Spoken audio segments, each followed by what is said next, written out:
राजस्थान के यशस्वी मुख्यमंत्री जननायक अशोक गहलोत साहब का धन्यवाद देना चाहूँगा कि जिन्होंने राजस्थान में अनेकानेक अकादमियाँ हैं, लेकिन उनमें से सबसे पहले एकमात्र अगर किसी अकादमी का गठन किया है तो वो वंशावली अकादमी है। उसके लिए मैं धन्यवाद पूरे वंश लेखक समाज की ओर से देना चाहूँगा। आदरणीय जननायक अशोक गहलोत साहब इसके प्रति पूरी तरह से संवेदनशील है और वो चाहते हैं कि ये जो वंश लेखन की जो परंपरा है, ये पूरे विश्व में एक अनोखी परंपरा है जो एकमात्र हिंदुस्तान में है, जहां आम व्यक्ति का इतिहास वंश लेखकों द्वारा घर घर जाकर के लिखा जाता है। ये विद्या कहीं लुप्त न हो जाए, ये विद्या जीवित रहे, ये परंपरा जीवित रहे, इसके लिए वंशावली संरक्षण एवं संवर्धन अकादमी का गठन जननायक अशोक गहलोत साहब ने किया है। आज आधुनिकता का जो प्रहार इन सामाजिकता पे और सांस्कृतिकता पे जो हो रहा है, उससे व्यक्ति इस आधुनिकता की राह पकड़ करके हर कोई व्यक्ति कलेक्टर बनना चाहता है, एसपी बनना चाहता है, आईएएस आरएएस बनना चाहता है, लेकिन अपने जो पारंपरिक व्यवसाय जो उसको विरासत में मिले हैं उनके प्रति वो गौण होता जा रहा है। तो ऐसे में जो परंपरागत व्यवसाय है वो उस व्यक्ति से छूटते जा रहे हैं, जबकि इसमें कोई दो राय नहीं कि वो व्यक्ति अपने परंपरागत व्यवसाय में अधिक महारत हासिल कर सकता है। मैं इस आधुनिकता का विरोधी नहीं हूँ, एक समन्वयवादी व्यक्ति हूँ। मैं ये चाहता हूँ कि मेरा कोई विरोध नहीं, भले ही वो बच्चा आईएएस बने, कलेक्टर बने, आरएएस बने, आईपीएस बने, मुझे उसमें कोई आपत्ति नहीं, लेकिन वो अपने जो वंशजों की जो विरासत है उसको भी संभाले, चाहे वो उसको पार्ट टाइम ही संभाले, चाहे वो जितना समय मिले उतना ही उसमें संभाले,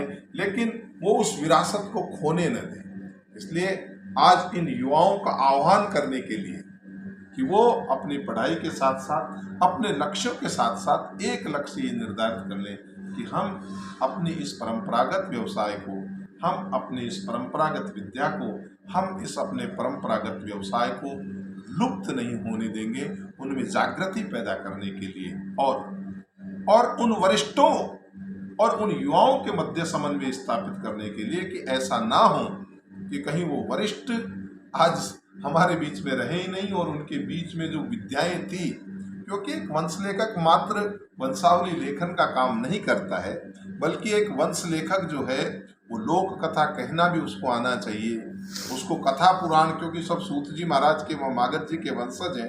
आज तक जितने कथा पुराण आदि जो कहे गए हैं, जितनी भी चाहे राम कथा हो, भागवत कथा हो, कोई भी कथा हो, उसमें एक वंश लेखक का अधिकार है, क्योंकि सूत जी कालांतर में जिनको सूत जी कहा जाता था, अभी वो वर्तमान में कोई राव जी, जागा जी, बड़वा जी, चंडिसा जी के रूप में है। वो जो पुराण कथन की जो अब उस पुराण को दूसरे लोग ले गए जो परंपरा से नहीं जुड़े हुए, पुराण पे जिनका अधिकार था वो तो बैठ के सुन रहे हैं, और जिन लोगों के अधिकार में नहीं था तो ये लोग और भी अच्छा, उनसे अच्छा कर सकते हैं, क्योंकि ये विरासत में मिला है। जब जब इतिहास की जरूरत होती है, आपने देखा होगा कथाओं में भी आता है, तमाम ऋषि महर्षि मुनि इकट्ठे होकर के सूत जी महाराज के पास जाते थे। एक बार नैमिषारण्य तीर्थ में 88,000 ऋषि एकत्रित होकर के सूत जी महाराज के पास गए और हमें बताओ कि ब्रह्मा जी की पीढ़ियां क्या थी, या इस तरह की वृतांत आपको सुनने को मिलते हैं। इसका मतलब वो इतिहास का खजाना, वो वंश वृक्ष का खजाना इन वंश लेखकों के पास में है, जिनके पास अनेकानेक न केवल वो लिखते हैं बल्कि उनकी प्रेजेंटेशन, उनको एक व्यवहारिक तरह से प्रस्तुत करने का, जिसके अंदर उसका सांस्कृतिक समायोजन है, उसके अंदर संगीत भी है, उसमें लयबद्ध उनका सब चीज की जानकारी। मैं बोलूँ एक वंश लेखक का सर्वांगीण विकास होने के लिए बहुत सी चीजों की जरूरत होती है, क्योंकि आप देखते हैं कथा है, कथा में खाली शब्द नहीं रहता, उसके साथ स्वर भी रहता है। तो शब्द, स्वर, इन सब का एक मिलान हो और ऐसा प्रशिक्षण मिले जो हमारे बुजुर्गों के पास है, वो कहीं अपने साथ ही लेकर के उसको न चले जाएं, क्योंकि फिर ये विद्या देने वाला रहेगा कौन।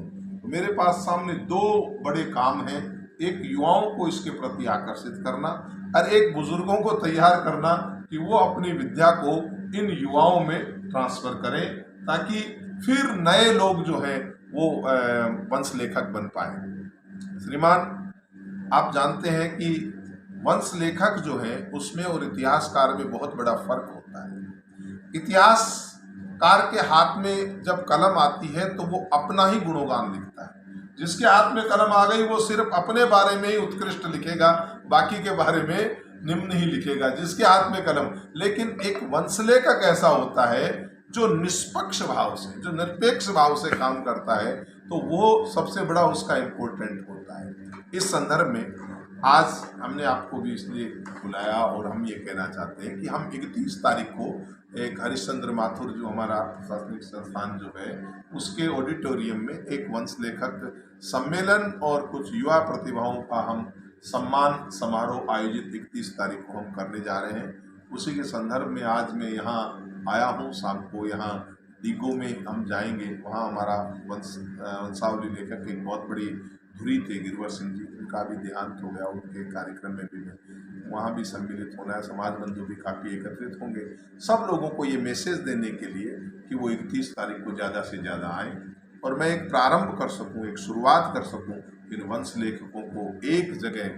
मैं तो सुई और डोरा लेकर के निकला हूँ। ये जो बिखरे हुए फूल हैं इनको एक धागे में पिरो करके एक माला तैयार कर पाऊँ। और राजस्थान की ये अनूठी, मैं इसे कला कहूँ या परंपरा कहूँ मुझे समझ में नहीं आता, लेकिन मुझे बड़ा गर्व होता है कि मैं इस परंपरा का एक अंश हूँ और ये परंपरा जिंदी रहे और भी आगे बढ़े, उसके लिए हम कुछ काम करना चाहते हैं। दौसा जिले में कहाँ कहाँ है सर ये वंशावली लेखक? दौसा जिले में काफ़ी गांव है, बहुत से गांव हैं, जैसे आपका डिगो है, इंदोवा है, बाढ़ है, सोनड़ है, और उसके अलावा आपका रामगढ़ है, खेड़ला है, भांडारेज है, बहुत से गांव हैं। करीबन दर्जनों गांव हमारे हैं, लवाण में है, ऐसे बहुत से गांव हैं जहाँ पे वंश लेखक हमारे रहते हैं। और एक वो जो प्रश्न इनका था कि हम डिजिटलाइजेशन के लिए क्या कर रहे हैं, वो भी मैं आपको बता दूं कि हम लोग जो है वो डिजिटलाइजेशन की तरफ कदम बढ़ा रहे हैं, लेकिन उसमें हमारा जो लक्ष्य होगा वो होगा वंश लेखक की जानकारी हर व्यक्ति को प्राप्त हो, न कि वंश की, क्योंकि वंश की जानकारी तो वो वंश लेखक ही देगा। हमारा काम तो होगा उसको वंश लेखक की जानकारी उसे मिल सके। इसलिए हम एक बड़ा स्लोगन लेकर के भी आ रहे हैं, उसका एडवर्टाइजमेंट भी हो कि पहचानो हमारे पुरखे कौन। तो उसके माध्यम से जो हमारी वेबसाइट पे आएगा तो हम कोशिश करेंगे। इसके लिए हमारे पास बड़ी टास्क है, पहले जानना पड़ेगा, इन लोगों से गणना प्रपत्र भेज रहे हैं कौन किसका वंश लिखता है, क्योंकि डाटा है हमारे पास, जितने डाटा होंगे उतने ही तो हम उसमें डाल पाएंगे। तो एक बड़ा टास्क है, समय कम है और काम बहुत ज़्यादा करने हैं। शैशव अवस्था में अभी संस्था है, क्योंकि पिछली बार गवर्नमेंट में बनी थी तब इसमें कोई काम नहीं हुआ। एक मात्र इसी संस्था से मिलता जुलता एक दूसरा नाम था, वो सारा काम उनका हुआ। हमारा इस वंश लेखकों के संदर्भ में कोई काम हुआ नहीं। इस बार मैं आया हूँ तो देखते हैं कि हम क्या बेहतर काम कर सकते हैं।